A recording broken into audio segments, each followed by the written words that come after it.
অন্তরীকরণের তোমাদের লিমিটের এই টাইপের যে সমস্যাগুলো থাকে, আমরা যদি এগুলার মূল নিয়মে সমাধান করতে যাই অনেকটা লেংদি হয়ে যায়। আমরা চেষ্টা করবো জাস্ট 5 সেকেন্ডে কীভাবে তুমি এই ম্যাথটাকে সমাধান করবা। আসো ফার্স্টে তুমি এইটা দিকে তাকাও, লিমিট যেটা দিচ্ছে যে এক্স টেন্স টু ইনফিনিটি আছে কিনা দেখবা, এক্স টেন্স টু ইনফিনিটি আছে কিনা দেখবা।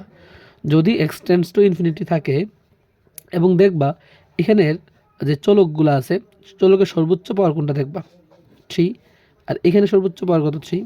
তো সর্বোচ্চ পাওয়ারের যে সহগটা আছে, যেই চলকের উপর সর্বোচ্চ পাওয়ার আছে এদের সহগের এদের যে সহগটা আছে সহগটা হচ্ছে কি আনসার। উপরে হচ্ছে 2, নিচে হচ্ছে দেখো -7। ঠিক আছে, আবারও বলি, সর্বোচ্চ পাওয়ারের সহগগুলো হবে কি আনসার। এক্স কিউবের সহগ হচ্ছে 2, এই এক্স কিউবের সহগ হচ্ছে কত -7, আনসার কত 2/-7 বা হচ্ছে -2/7।